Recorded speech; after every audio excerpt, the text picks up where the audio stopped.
Imana ni nziza. Toujours bon. Ihora ari Toujours nziza. bon. Ihora ari Dieu nziza. est bon. Imana ni nziza. C'est comme ça qu'on dit. Dieu est bon, il est bon toujours. Quand on dit toujours bon, Dieu est bon. Ni Amen. gutyo bivugwa iyo bavuze ngo Imana ni nziza. Ni ukuvuga ngo Imana ni nziza. Ihora ari nziza. Ihora ari nziza. Dieu est bon, Imana ni nziza. toujours bon. Ihora ari nziza. Amen. Amen. Je vous salue tous au nom de notre Seigneur Jésus-Christ. Ndabaramukije mwese mu izina ry'Umwami wacu Yesu Kristo. Et c'est la grâce que j'ai aujourd'hui de pouvoir partager la parole. Ni ubuntu ngiriwe bwo kubasha gusangira namwe ijambo ry'Imana. Et j'aimerais qu'on partage cette parole. Ndagira ngo dusangire iri jambo. Nous sommes dans une période de Pentecôte. Turi mu bihe bya Pentekote. J'aimerais avoir, Dieu a mis sur mon cœur un thème, être conduit par le Saint-Esprit. Umutwe w'ijambo Imana yashyize ku mutima wanjye ni ukuyoborwa n'Umwuka Wera. Être conduit par le Saint-Esprit. Kuyoborwa n'Umwuka Wera. Avant d'être sauvé, Mbere yo gukizwa on est conduit par d'autres esprits. hari iyindi myuka iba iyoboye umuntu. Et maintenant, quand on est sauvé, None iyo umaze gukizwa tu es conduit par l'Esprit de Dieu. uyoborwa n'Umwuka Wera. C'est ce que nous allons voir aujourd'hui. Ibyo tugiye kureba uyu munsi. Alors, l'Esprit de Dieu, le Saint-Esprit, l'Esprit Saint, le Consolateur, tous désignent la même chose. Umwuka Wera, Umwuka w'Imana, byose bivuga kimwe. Le Consolateur aussi, Kimwe n'umuhoza. ce sont des mots qu'on trouve dans la Bible qui parlent du même esprit, le Saint-Esprit. Yose ni amagambo dusanga muri Bibiliya kandi yose avuga Umwuka Wera. Et le Saint-Esprit, on le trouve dans l'Ancien Testament, Umwuka Wera tumusanga mu isezerano rya kera. à travers les prophètes, l'Esprit de Dieu travaillait. Tukamubonera mu bahanuzi ba kera yuko bakorerwagamo n'Umwuka Wera. Dans le Nouveau Testament, le Saint-Esprit vit en nous. No mu isezerano rishya Umwuka Wera aba muri twe. En fait, dans l'Ancien Testament, il venait sur les prophètes, sur les serviteurs de Dieu, et puis il partait. Mu isezerano rya kera Umwuka Wera yazaga ku bahanuzi akaza mu bakozi b'Imana hanyuma akongera akisubirirayo. Mais maintenant, dans la Nouvelle Alliance, Ariko ubu ngubu mu isezerano rishya le Saint-Esprit vit en nous. Umwuka Wera aba muri twe. La Bible nous dit que nous sommes le temple du Saint-Esprit. Bibiliya itubwira yuko turi urusengero rw'Imana. En 1 Corinthiens chapitre 3 verset 16, Mu Bakorinto ba mbere ibice 3 umurongo wa 16. ne savez-vous pas que vous êtes le temple de Dieu et que l'Esprit de Dieu vit en vous? Ntabwo muzi yuko muri urusengero rw'Imana kandi Umwuka Wera akaba ari muri mwe. Voilà le Saint-Esprit, maintenant, il vit en nous parce que nous sommes le temple de Dieu. Rero Umwuka Wera aba muri twebwe kubera kuko turi urusengero rw'Imana. Alors, comment est-ce que nous allons être conduits par le Saint-Esprit? Ni gute rero tugomba kuyoborwa n'Umwuka Wera? J'aimerais vous donner un petit exemple quand on voyage. Ndagira ngo mbahe urugero rutoya nko mu gihe umuntu aremwo afite urugendo. Quand on a un projet de voyage, Iyo uri mutegura urugendo il faut avoir un passeport, ugomba kugira urupapuro rw'inzira, il faut un ticket, ukagira itike, il faut un visa. ukanagira visa. Alors, dès que tu as tous les trois éléments, Ibyo byose bitatu iyo umaze kubigira tu pourras voyager. ushobora noneho gukora urugendo. Alors, quand nous faisons des réservations, Mu gihe rero turimo dusaba ko batubikira umwanya mu rugendo, on fait, il faut déterminer l'aéroport de départ et l'aéroport d'arrivée. ugomba kuvuga neza aho uzahagurukira n'aho uzajya n'aho indege izagwa. Les dates aller, les dates retour si tu reviens. Ukavuga amatariki uzahagurukiraho n'amatariki uzagarukiraho. Donc nous savons où nous voulons aller, nous savons comment nous allons y aller. Bityo tuba tuzi aho tugiye, tuzi n'uburyo tuzagenda. Mais il y a des gens qui ne savent pas voyager. Ariko harimo abantu batazi gukora ingendo. Parce qu'ils n'ont pas, peut-être qu'ils n'ont pas de passeport. Kubera kuko badafite passport, urupapuro rw'inzira. Peut-être qu'ils n'ont pas de ticket. wenda se nta n'amafaranga y'itike baba bafite, peut-être qu'ils n'ont pas de visa. birashoboka yuko nta na visa baba bahawe. Mais ici, Ariko ahangaha chez notre Seigneur Jésus-Christ, ahangaha ku mwami wacu Yesu Kristo, le ticket est déjà payé. itike Yesu yararyishyuye, Tout est en ordre.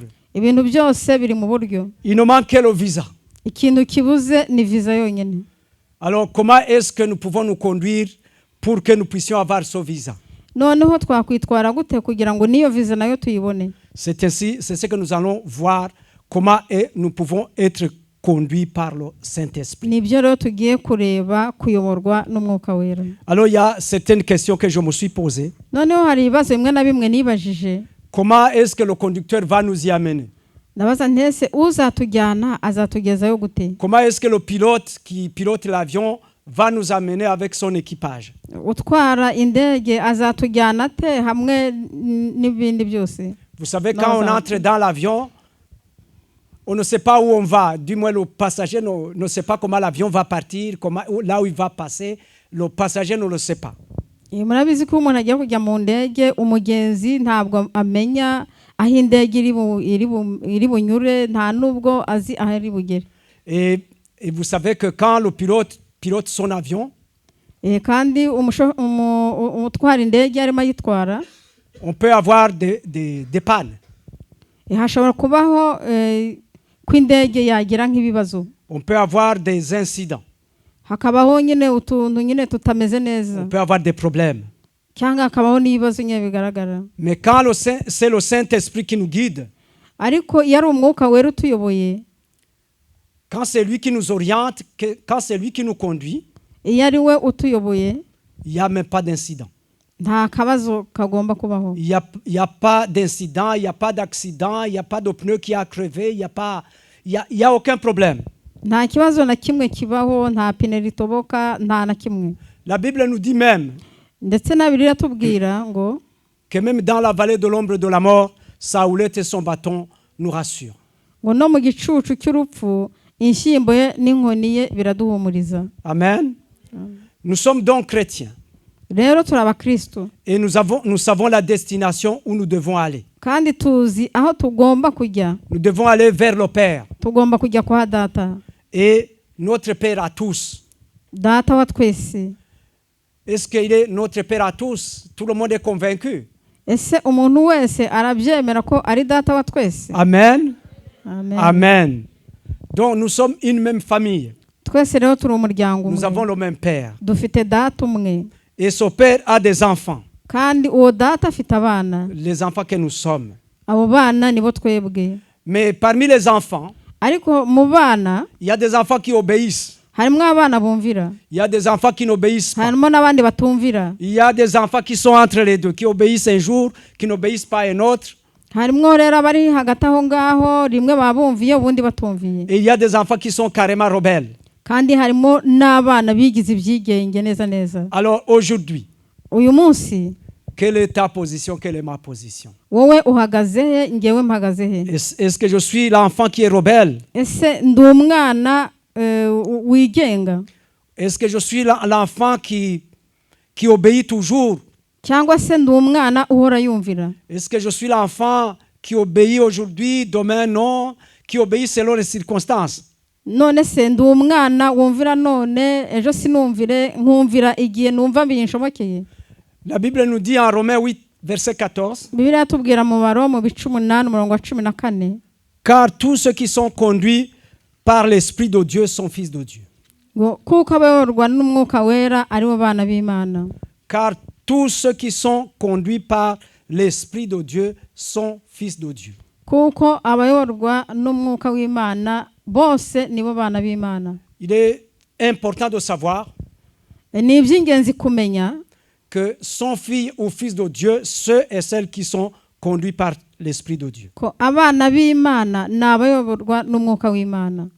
Donc, abakobwa cyangwa abahungu. si je suis fils de Dieu, si tu es fille de Dieu, tu dois être dirigé par l'Esprit de Dieu.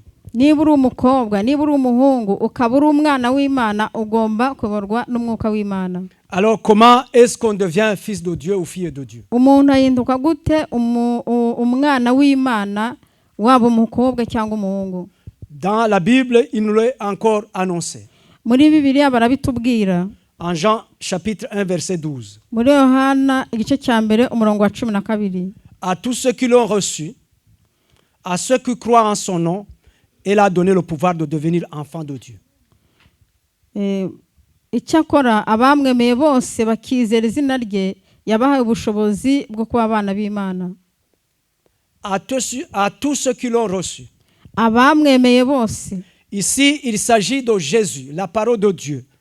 Aha ni Yesu kandi iri ni ijambo ry'Imana. Ceux qui l'ont reçu et ceux qui croient en son nom, au nom de Jésus, abamwemeye bose bakizera izina rye ils ont le pouvoir.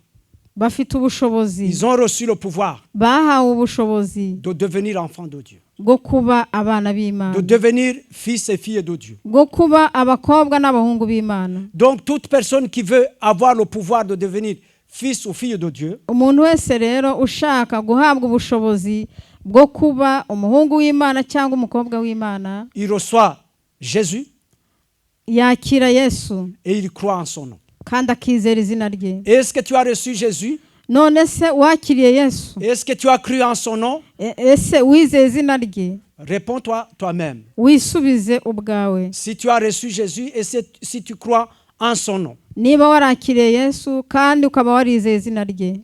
Et donc tout enfant de Dieu sera conduit par l'Esprit de Dieu. Umwana w'Imana wese agomba kuyoborwa n'umwuka w'Imana. Depuis quand? Guhera ryari? Depuis sa nouvelle naissance.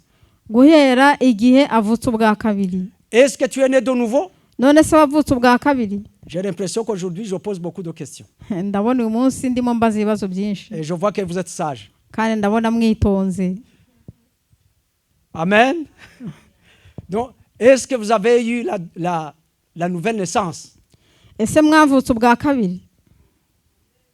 Si vous ne l'êtes pas encore, niba mutaravuka ubwa kabiri, aka niko kanya. Parce que celui qui est né de nouveau, kubera ko wavutse ubwa kabiri, il est une nouvelle créature. aba yahindutse icyaremwe gishya. Si quelqu'un est en Christ, iyo umuntu ari muri Kristo, il est une nouvelle créature. aba ari icyaremwe gishya. Et toutes les anciennes choses sont passées. kandi ibya kera byose biba birangiye. Moi qui vous parle, toutes les anciennes choses sont passées. Ngiye ndimo kubabwira ibya kera byose byaratambutse, byarashize.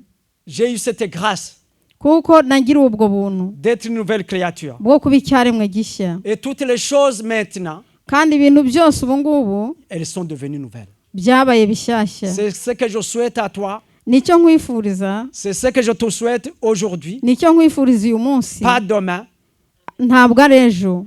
Pour que toutes les choses anciennes deviennent des choses nouvelles. kugira ngo ibya kera byose biguhindukire bishya. Je m'explique. Pour que ça soit clair. kugira ngo byumvikane neza. Toutes les choses anciennes sont passées. ibintu byose bya kera byarahise. Et voici toutes les choses actuellement sont devenues nouvelles. dore rero ubu ngubu ibintu byose bihindutse bishya.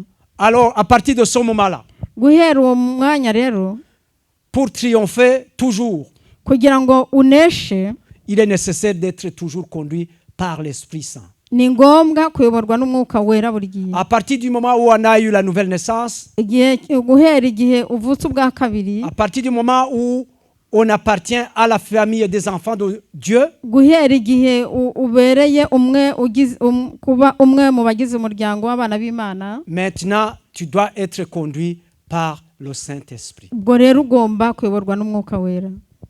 Amen. Le Saint-Esprit est une puissance qui nous a été donnée. umwuka wera ni imbaraga twahawe. C'est une puissance qui nous est donnée maintenant. ni imbaraga duhabwa uyu munsi. Parce que dans l'Ancien Testament, dans la Bible, kubera ko muri Bibiliya il est dit vous recevrez une puissance. haravuga ngo muzahabwa imbaraga. Ça c'est en Acte 1 verset 8. aho ni mu byakozwe n'intumwa igice cya mbere umurongo wa 8. Acte chapitre 1er verset 8. ibyakozwe n'intumwa igice cya mbere umurongo w'8. Mais vous recevrez une puissance, le Saint-Esprit survenant sur vous, et vous serez mes témoins à Jérusalem, dans toute la Judée, dans la Samarie et jusqu'aux extrémités de la terre.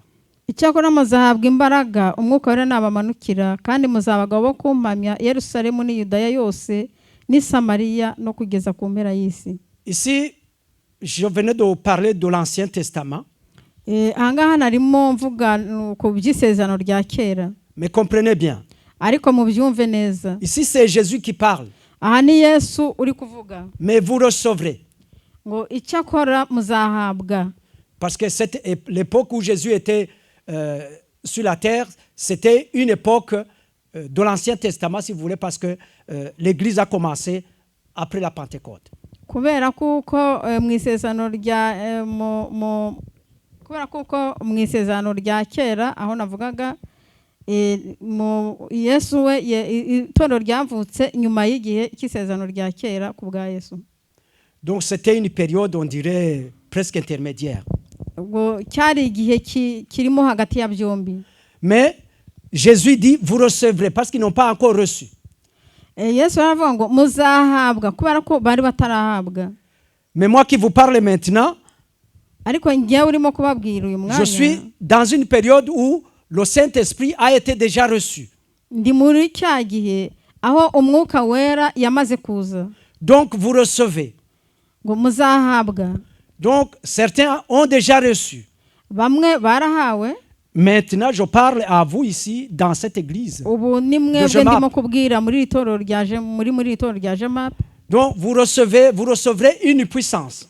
muzahabwa imbaraga. Le Saint-Esprit survenant sur vous. umwuka wera nabazaho. Et vous serez mes témoins à Jérusalem, kandi muzaba abagabo bo kumpamya i Yerusalemu, dans toute la Judée, muri Yudaya yose dans la Samarie n'i Samariya et jusqu'aux extrémités de la terre. no kugeza ku mpera y'isi. Il y en a qui peuvent témoigner aujourd'hui, harimo abashobora guhamya uyu munsi qui sont témoins de Jésus aux extrémités de la terre. bahamya Yesu kugeza no ku mpera y'isi. Je vais parler par exemple de notre frère Esaïe. nk'urugero natanga mwene data Yesaya. Il a témoigné Jésus au Rwanda. yahamije Yesu mu Rwanda. Il le témoigne ici. aranamuhamya ahangaha. Alors la Bible, quand il parle des extrémités de la terre, n'est-ce pas vrai aussi? none si iyo Bibiliya ivuga ngo kugeza ku mpera y'isi ntabwo ari byo? Quand samedi, notre frère pasteur ira à Liège pour témoigner Jésus. mu gihe pasiteri wacu azaba agiye i Liège guhamya Yesu. Là aussi, c'est pas la porte à côté, c'était un peu loin. aho naho ntabwo ari urugi ku rundi, ahubwo naho habaye kure. Ça, c'est peut-être la Samarie. wenda aho ngaho ni nk'i Samariya. Et nous qui sommes ici à Jemap, natwe turi hano Jemap nous devons témoigner autour de nous. tugomba guhamya aho dutuye. À Mons, à Carignan, dans la région au moins. i Monse, i Karenyo, cyangwa se nibura muri aka karere kose. C'est ici que Jésus disait, vous serez mes témoins à Jérusalem. nibyo ibi ngibi Yesu yavuga ngo muzaba abagabo bo kumpamya i Yerusalemu, Dans toute la Judée, dans la Samarie muri et jusqu'aux Yudaya extrémités yose n'i de la terre. Samariya no kugeza ku mpera y'isi. Amen. Amen. Le Saint-Esprit est donc une puissance qui nous est donnée. umwuka wera ni imbaraga duhabwa. Et cette puissance, nous devons l'utiliser pour être conduits par lui. izo mbaraga rero tukazikoresha kugira ngo tuyoborwe nawe. Le Saint-Esprit nous conduit par la parole. umwuka wera atuyoborera mu ijambo. Dans l'évangile selon Jean, mu byanditswe byera byanditswe na Yohana chapitre 16, verset 13, ibice 16 umurongo wa 13 il est écrit, handitse ngo quand le consolateur sera venu, l'Esprit de vérité, il vous conduira dans toute la vérité. Car il ne parlera pas de lui-même, mais il dira tout ce qu'il aura entendu, et il vous annoncera les choses à venir. uwo mwuka w'ukuri naza azabayobora mu kuri kose, kuko atazavuga kubwe ahubwo ibyo azumva nibyo azavuga, kandi azababwira ibyenda kubaho. Quand le Saint-Esprit viendra, igihe umwuka wera azaza, le consolateur, quand il viendra, umuhoza naza, il vous enseignera toute la vérité. azabigisha ukuri kose. La vérité se trouve dans la parole de Dieu. ukuri kuba mu ijambo ry'Imana. La Bible nous dit que Jésus, c'est le chemin, la vérité et la vie. Bibiri tubwira yuko Yesu ari we nzira y'ukuri n'ubugingo. Jésus, c'est la vérité. Yesu niwe kuri. Et personne ne peut arriver chez le Père sans passer par Jésus. Ntawe rero ushobora kugera kwa data atari Yesu anyuzeho. Et Jésus promet d'envoyer le Saint-Esprit. Kandi Yesu asezeranya kohereza umwuka wera. Donc, cet esprit vous guidera dans toute la vérité. Uwo mwuka wera azabayobora mu kuri kose. Jésus l'a appelé consolateur. Yesu yise umwuka wera umuhoza. Les disciples qui étaient avec Jésus, Intumwa zari kumwe na Yesu. Jésus leur parlait qu'il allait partir. Yesu yarimo babwira yuko agiye kuzagenda. Eux, ils avaient mis toute leur confiance en Jésus. Bo rero ibyiringiro byabo byose bari barabishyize kuri Yesu. Qu'il allait chasser les Romains. Bari bazi yuko azabirukanira Abaroma. Pour qu'il devienne le roi des Israéliens. Kugira ngo Yesu abe umwami w'Abisirayeli. Ils avaient tout laissé pour le suivre. Bari bararetse byose kugira ngo bamukurikire. Mais Jésus leur dit qu'il va partir. Ariko Yesu arabwira ngo agiye kugenda. Alors il leur dit, maintenant, je vous enverrai un consolateur. Arabwira ati nzaboherereza umuhoza. Et ce consolateur, il vous enseignera toute la vérité. Kandi uwo muhoza azabigisha ukuri kose. J'ai été envoyé par le Père. Natumwe na data. Je vous ai dit des choses. Hari ibyo nababwiye. Mais le Saint-Esprit vous enseignera toute la vérité. Ariko umwuka wera azabigisha ukuri kose. Non pas seulement vous enseigner, mais il va vous guider aussi. Ntabwo azabigisha gusa ahubwo azanabayobora. Donc le Saint-Esprit viendra consoler ceux qui étaient tristes. Umwuka wera azaza guhoza abababaye. Car le Seigneur venait de partir. Kubera yuko umwami yari amaze kugenda. Et ce Saint-Esprit vous conduira dans toute la vérité. Kandi uwo mwuka wera azabayobora mu kuri kose. Donc le Saint-Esprit nous conduit par la parole de Dieu. Umwuka wera atuyoboresha ijambo ry'Imana. Nous pouvons comparer la Bible Dushobora kugereranya Bibiliya comme une carte routière. nk'ikarita ikwereka imihanda uko que le imihanda imeze. Saint-Esprit utilise pour nous conduire vers le ciel. Bimeze rero iyo karita imeze nk'umwuka wera utuyobora mu ijuru. Chaque jour, le Saint-Esprit nous aide à appliquer les enseignements de la parole de Dieu. Buri munsi umwuka wera adufasha gushyira mu bikorwa inyigisho dukura mu ijambo ry'Imana. Les enseignements de la parole de Dieu aux circonstances de la vie. Inyigisho dukura mu ijambo ry'Imana zijyanye n'ubuzima tubayeho. Non. Chaque jour, il nous aide à appliquer les enseignements de la parole de Dieu aux circonstances de la vie. Buri munsi umwuka wera adufasha guhuza inyigisho ziri mu ijambo ry'Imana n'ubuzima. Voilà. Oui. Donc, il est très important de mémoriser certains versets. Ni ngombwa rero ko hagira imirongo imwe n'imwe tugomba gufata mu mutwe. Parce que ces versets vont faciliter l'action du Saint-Esprit. Kubera kuko iyo mirongo yorohereza umwuka wera mu gukora kwe. Et au fur et à mesure qu'on fait la lecture de la Bible, noneho uko umuntu agenda asoma Bibiliya, le Saint-Esprit nous parle. Umwuka wera aratuganiriza. Il nous parle au travers de certains versets. Akatuganiririza mu mirongo imwe n'imwe. Parfois on lit la Bible, on a des réponses à nos interrogations. Rimwe na rimwe dusoma Bibiliya tugasangamo ibisubizo by'ibibazo twibazaga. Donc je disais que la Bible c'est le GPS pour un chrétien. Narimo mvuga rero ko Bibiliya ni nka GPS iyobora umukristo. C'est vraiment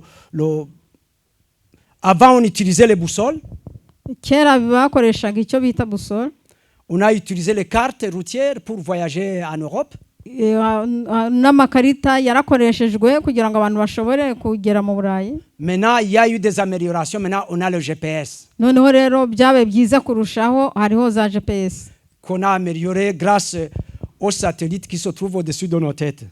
Bikaba rero barabigize byiza kurushaho bakoresheje ibyogajuru biri mu kirere. On peut aller quelque part, ushobora kujya ahantu tellement on a confiance à cette madame que la prochaine fois, tu recours à elle pour y retourner. Je m'explique. uragenda noneho rwose ukumva wizeye neza neza wa mugore ujya uvugira muri GPS ku buryo Oui. Même la prochaine fois, tu retournes 10 fois. Dès que le GPS est en panne, tu ne sais pas y retourner.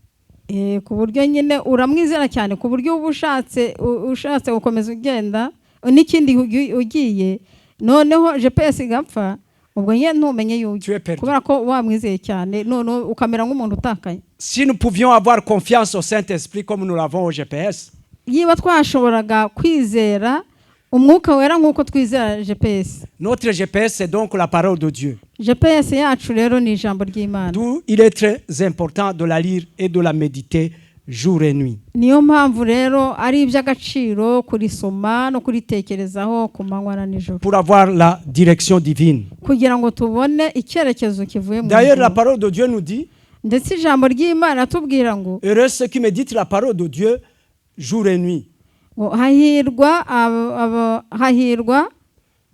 abantu batekereza ku magambo bibwira amagambo y'Imana ku manywa na nijoro. Parce qu'ils seront comme un arbre planté le long d'un cours d'eau. Kuko ngo bazamera nk'igiti gitewe hafi y'umugezi. Et ils produiront les fruits à chaque saison. Kandi bazera imbuto mu gihe icyo ari cyo cyose. C'est ainsi que celui qui est guidé par le Saint-Esprit, ni gutyo rero umuntu uyoborwa n'umwuka wera il porte des fruits. yera imbuto. Il porte des fruits. Yera imbuto. Et ces fruits, ce sont des fruits des personnes guidées par le Saint-Esprit. Kandi izo mbuto ni imbuto z'umuntu uyobowe n'umwuka wera. Des fruits qu'on trouve chez un chrétien. Ni imbuto dusanga n'abakristo. Un chrétien qui a la direction du Saint-Esprit. Umukristo ufite icyerekezo ahawe n'umwuka wera. Donc le Saint-Esprit nous dira tout ce qu'il a entendu chez le Père et chez le Fils. Umwuka wera azatubwira ibyo yumvanye data byose n'ibyo yumvanye umwana we. Le Saint-Esprit ne nous cachera rien. Umwuka wera nta kintu na kimwe azaduhisha. Il nous dira tout. Azatubwira byose. C'est comme actuellement en Europe, on court tous les matins. Quelle est la météo du jour? Ni nka gutya ngaha mu Burayi buri gitondo usanga abantu bose bashaka kureba ukuntu umunsi uri bwirirwe. Le temps, il est comment ce lundi? Igihe kimeze gute uyu munsi ku wa mbere? Est-ce qu'il fera bon, il fera mauvais, il fera gris? Se haraza kuba heza, haraza kuba habi cyangwa se haraza kuba imbera byombi? Donc le Saint-Esprit, umwuka wera, c'est lui qui doit nous diriger, qui doit nous montrer les temps à venir. Umwuka wera n'ugomba kutuyobora akatwereka n'ibihe biri imbere. Donc l'esprit de vérité nous prédira le temps. Umwuka wera azaduteguza kubyerekeranye n'ibihe. C'est ce que nous avons lu, il vous annoncera les choses à venir. Nibyo twasomye hamwe havuze ngo azatubwira ibyenda kubaho. Un fils de Dieu, une fille de Dieu, umukobwa w'Imana, umuhungu w'Imana, il ne marche pas en tâtonnant.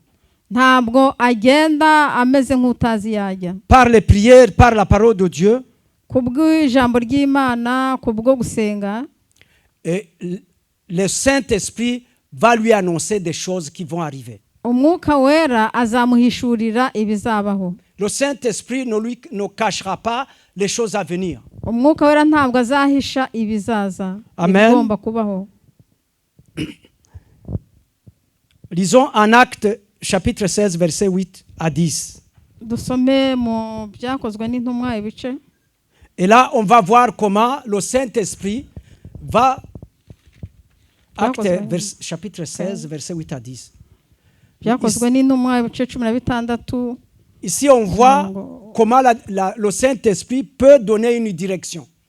Anga turasanga uburyo umwuka wera ashobora gutanga icyerekezo. Tu vas vers Bruxelles, le Saint-Esprit va te dire non, va plutôt vers Charleroi. Wenda urashaka kugana Bruxelles ariko umwuka akubwira ngo hoya ahubwo jya Charleroi. Ça s'est passé pour l'apôtre Paul. Ibyo ngibyo byabaye ku ntumwa Paulo. Ils franchirent alors la Mysie et descendirent à Troie. Pendant la nuit, Paul eut une vision. un Macédonien lui apparut et lui fit cette prière. Passe en Macédoine, secours-nous. Après cette vision de Paul, nous cherchâmes aussitôt à nous rendre en Macédoine, concluant que le Seigneur nous appelait à y annoncer la bonne nouvelle. Amen. dusome nuko banyura umusiya bagera i Tirowa. Nijoro Pawulo ararota abona umugabo w'umunyamakedoniya ahagaze amwinginga ati, ambuka uzi Makedoniya udutabare. Amaze kurota izo nzozi, uwo mwanya dushaka kujya i Makedoniya kuko tumenye yuko Imana duhamagariye kubabwira ubutumwa bwiza. Amen. Amen. Ici, nous voyons que Paul avait une direction. Hano turabona yuko Paul yari amaze kubona yari afite icyerekezo. Mais arrivé sur le chemin, ariko ageze mu nzira, le Saint-Esprit lui apparut. Umwuka wera aramubonekera. Il lui apparut sous forme d'un Macédonien. Amubonekera anyuze mu muntu w'Imakedoniya. Et ce Macédonien lui dit, uwo munyamakedoniya aramubwira ati, passe en Macédoine, secours-nous. Unyure i Makedoniya uzudutabare. Et après cette vision, nyuma y'iryo yerekwa, Paul et ses amis ont cherché aussitôt à se diriger vers Macédoine. Paulo nabo bari kumwe ubwo bashaka nyine kunyura i Makedoniya. Par cette vision, muri iryo yerekwa, Paul a conclu que le Seigneur l'appelait à aller annoncer la bonne nouvelle en Macédoine. ubwo Paulo yabonye yuko umwuka yaramwemeza kujya kuvuga ubutumwa bwiza i Makedoniya. La vision fait partie d'une des moyens de communication que le Saint-Esprit utilise. Iyerekwa ni uburyo bumwe mu buryo umwuka wera aja atuganiriza. Donc ici, Paul a obéi au Saint-Esprit. Ahangaha Paulo yumviye umwuka wera. Donc quand on a une voix, quand on a un message du Saint-Esprit, iyo umuntu afite ubutumwa bw'umwuka wera cyangwa wumvise ijwi, et il faut lui obéir. ugomba kumvira. Mais il faut avoir la certitude que c'est le Saint-Esprit qui t'a parlé. Ariko ugomba kuba ubizi neza udashidikanya niba koko ari umwuka wera wakuvugishije. Si tu as des doutes, prie encore pour que le Saint-Esprit te reparle à nouveau ou demande des signes. Niba wumva ushidikanya, biragusaba kugira ngo usenge Imana yongere kubwire, ou bien il te donne des cyangwa signes se umwuka wera aguha ikimenyetso pour que tu aies la certitude que c'est le Saint-Esprit qui t'a envoyé. kugira ngo ube ubizi neza udashidikanya ko ari umwuka wera ukohereje. Voilà, on a beaucoup de choses à parler sur être conduit par le Saint-Esprit. Dufite ibintu byinshi twavuga ku kuyoborwa n'umwuka wera. Peut-être qu'on aura encore un moment pour en parler. Birashoboka ko twazagira ikindi gihe tukabivuga. Mais être conduit par le Saint-Esprit, ariko kuyoborwa n'umwuka wera, c'est le propre d'un chrétien qui va vers le ciel. Ça concerne uniquement un chrétien qui va vers le Père. Kuyoborwa n'umwuka wera ni iby'umukristo ujya kwa Data.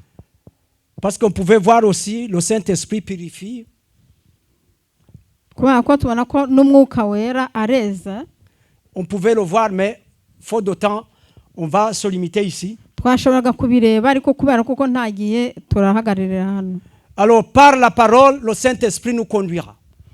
Kubw'ijambo umwuka wera azatuyobora. Car tous ceux qui sont conduits par l'Esprit de Dieu sont fils de Dieu. Kubera ko abayoborwa n'umwuka wera nibo bana b'Imana. Alors j'aimerais poser une question. Nagira ngo mbaze ikibazo. Es-tu fils ou fille de Dieu?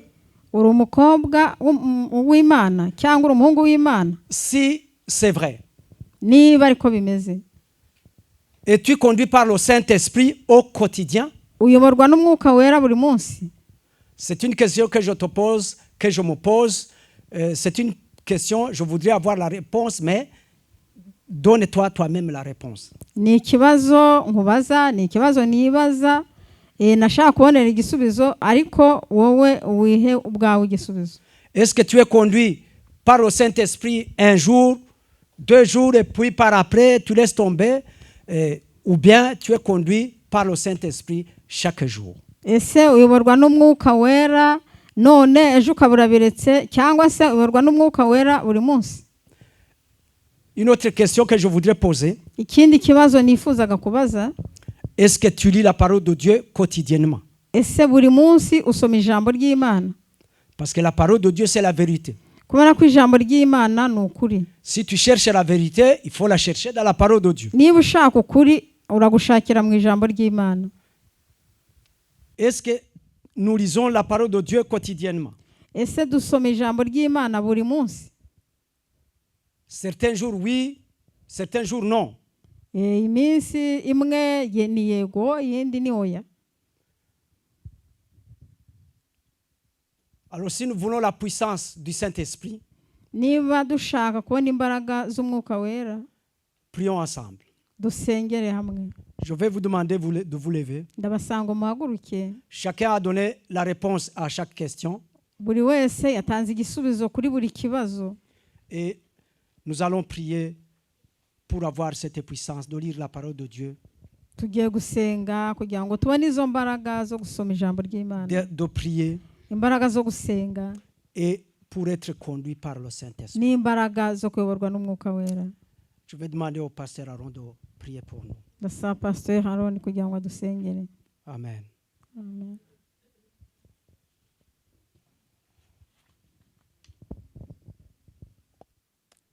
Prions le Seigneur. dusenga Imana.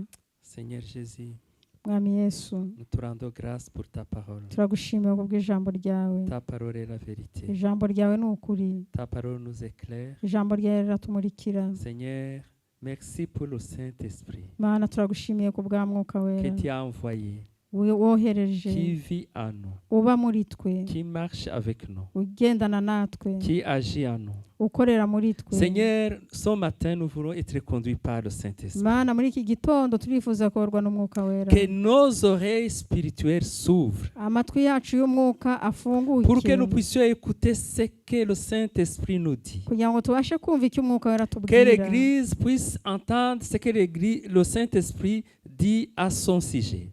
itorero ryumve icyo umwuka wera avuga ku itorero. Nous ne voulons pas marcher comme les gens du monde ntabwo dushaka kugenda nk'ab'isi ou comme des religieux, cyangwa nk'abanyedini, mais nous voulons que nos oreilles spirituelles s'ouvrent ariko turashaka yuko amatwi yacu y'umwuka pour afunguka écouter le Saint-Esprit. kugira ngo yumve umwuka Que wera. nos yeux spirituels s'ouvrent amaso y'umwuka yacu afunguke pour voir ce que le Saint-Esprit nous montre. kugira ngo tubone ibyo umwuka wera atwereka. Saint-Esprit de Dieu, umwuka wera w'Imana agis dans nos vies. ukorere muri Nous twebwe. refusons de nous conduire nous-mêmes. twanze kwiyobora ubwacu Comme Paul a été conduit par le Saint-Esprit. nk'uko Pawulo yayobowe n'umwuka wera, Comme Pierre a été conduit par le nk'uko Saint-Esprit. Petero yayobowe n'umwuka wera Quand il devrait aller chez Corneille. igihe yagendaga yashaka kujya kwa Koruneliyo. Que le Saint-Esprit nous conduise. umwuka wera tuyobore. Seigneur, merci pour ta parole. Mana urakoze kubw'ijambo Que tu ryawe. baptises